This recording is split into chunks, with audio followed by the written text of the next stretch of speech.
Hi folks, today I want to talk about something a little abstract, meritocracy.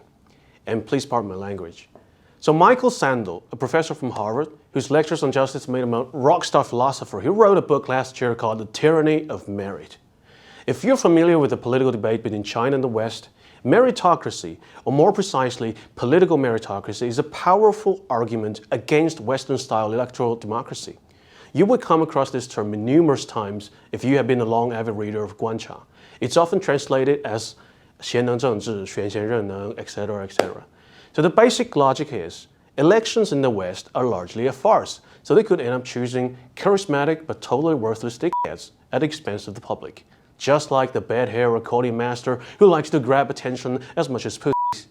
Or even worse, a sleepy pants shitter who couldn't even control his rectum, let alone a country. We don't want that. We want to have someone really good and smart and capable in the leading position. But everyone is good and smart and capable according to himself.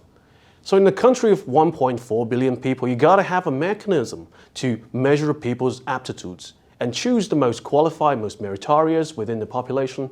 And once they become officials, they need to constantly prove that they are worthy of the power vested in their hands, especially they have greater ambitions. So far, the most common proof of an official's capability is to have a stellar GDP performance under his belt. Well, that KPI may soon change, but this is how we understand meritocracy. So why is Professor Sandel against this? He says that it has an inherent dark side. It justifies the rule of the elite by confirming a misconception that winners are worthy of winning because they are so damn good. You think you're good? How did you become so good? You got talents? Are they natural or nurtured? You went to elite school? What got you into that school? What are your grades or your dad's money? If you know a thing or two about higher education in the United States, you know it's really designed for people who are higher up in a social hierarchy, as 2/3 of Americans don't have a college degree. In Ivy League colleges, there are more students from the top 1% families than those from the bottom half combined. Education is a way for the elite to entrench social privileges by passing on their advantages to their kids. In China, things are a bit different because of the much lambasted National College Entrance Examination, or Gaokao, which naturally encourages rote learning and becoming 做题家. Despite many shitty aspects, the system is not without merit. It selects students purely on the basis of academic performance. Those with poor grades got filtered out. There's no way to get around it. Rich dads can't buy top-tier education for the dumbass kids. So this is a fair evaluation system, whereas resumes, personal statements, interviews are not. They're full of loopholes. They may not be the real reason you lose your candidacy to the other guy. Maybe his father just donated a freaking library. That's why. As a result, many resourceful families tend to groom their kids for Western education, with US colleges being their top choice. And I respect that. They have every reason to pursue a better education. But education is not only about personal development. It is also about maintaining social cohesion and dynamism. If there must be a social ladder, we gotta ensure that everyone has a fair chance to make the climb. If I knew I get screwed over by the rich and powerful who could cheat their way up because the system intentionally keeps backdoors open for them, how would I feel? Should I champion civic unity and live in harmony with the system riggers because they are my compatriots? Fuck you! So going back to Sandel's book, it goes on to suggest that meritocracy is corrosive of the common good, as it destroys the kind of humility we need to build an inclusive society. Because if you are so damn proud of yourself, full of yourself, it'd be hard to put yourself in other people's shoes, especially that of those who lose out in the competition. If you don't see from their perspective, you don't understand why there is so much anger. Is he right in identifying elite hubris as an important source of America's social woes? Yes, of course. Not only in America, here in China too. We had the greatest economic transformation in human history in a matter of decades. As the economy grew, many people amassed great fortunes and became the new rich class. They are the winners.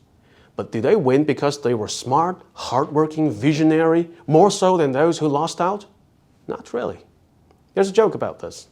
3 weirdos went up a building, taking an elevator. They did all sorts of funny stuff on their way up. And when they finally came out of the elevator on the top floor, people asked them, how did you guys arrive here? One said he got to the top by running on the spot. Another said he came this far because he did push-ups. And the last one said, no, it's all about banging your head against the wall. No one gave a shit about the elevator. Human cognition is deeply flawed. We tend to be so arrogant that we think our success has everything to do with ourselves. Whereas the truth is, you probably just aligned yourself, maybe even unconsciously, with the megatrends. So be humble, be respectful, and so far I agree with Sandel 100%. But then he blamed it all on meritocracy. Here I beg to differ. Now, let's take a closer look on the term itself.